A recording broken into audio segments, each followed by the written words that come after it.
गांव के किनारे में एक छोटी सी कच्ची मकान थी। पुरानी बांस की दीवारें, टीन की छत और दरवाजे पर एक फटा हुआ पर्दा। यह झोपड़ी थी रामू की। रामू एक गरीब मजदूर, उम्र लगभग 35 वर्ष, पर चेहरा जैसे समय से पहले ही बूढ़ा हो गया हो। वह रोज खेतों में मजदूरी करता और किसी तरह अपने छोटे से परिवार का पेट पालता।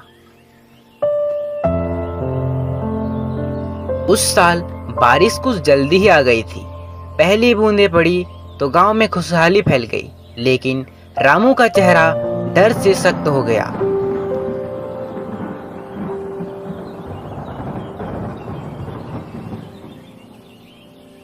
देखिए जी, इस बार थोड़े पैसे जोड़कर छत बनवा लीजिए। बारिश का मौसम आ रहा है और हमारा बेटा भी छोटा नहीं रहा। पैसे होते तो कब का करवा लिया होता। मालिक की मजदूरी से तो घर का राशन ही बड़ी मुश्किल से चलता है। एक रात अचानक मौसम ने रुख बदला। बादल घिर गए, हवाएं तेज हो गई और बिजली की एक तेज चमक के बाद मूसलाधार बारिश शुरू हो गई।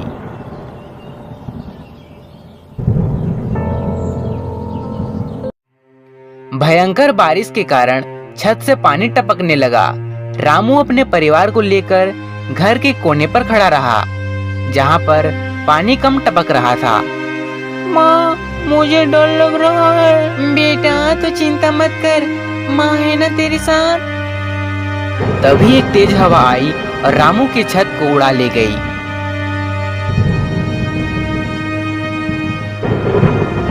हे भगवान, हमारी छत!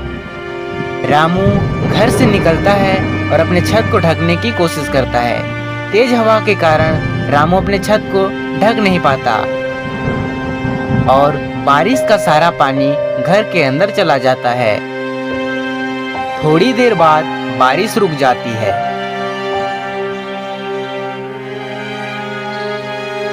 अगली सुबह जब बारिश थमी तो रामू का घर पूरी तरह से भीग चुका था। दीवारें नम थी, बिस्तर कीचड़ में डूबे हुए थे। मोहन को तेज बुखार हो गया। बारिश में भीगने के कारण मोहन को तेज बुखार आ गया था। यह देखकर मोहन की माँ काफी चिंतित हो जाती है और रामू को बताती है, अरे इसे तो काफी तेज बुखार है।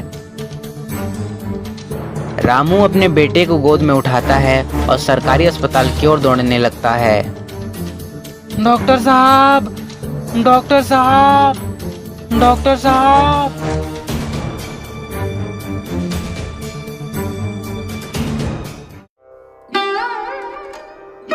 बच्चे को ठंड लग गई है, कुछ दवाइयाँ दे रहा हूँ, इससे ठीक हो जाएगा।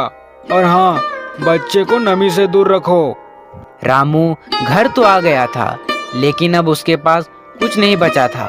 न सूखा बिस्तर, न खाना और न ही काम पर जाने की हिम्मत। उसी समय गांव के प्रधान सुरेश बाबू बारिश से हुई नुकसान का जायजा लेने निकले। अरे रामू, ये क्या हाल बना रखा है बारिश ने तुम्हारे घर का? प्रधान जी, अब तो सर पर छत भी नहीं बची और बच्चा भी बीमार है। सुरेश बाबू ने तुरंत मीटिंग बुलाई। सभी गांव वालों ने यह फैसला किया कि हमें रामू की मदद करनी चाहिए। किसी ने टीन की चादर दी, किसी ने सूखे कपड़े दिए, तो किसी ने अनाज दिया और कुछ लोगों ने पैसे दिए। कुछ ही दिनों में रामू का छत फिर से खड़ा हो गया। अब दीवारें सूखी थी और छत पहले से मजबूत था। रामू और उसकी पत्नी ने सभी गांव वालों को धन्यवाद दिया।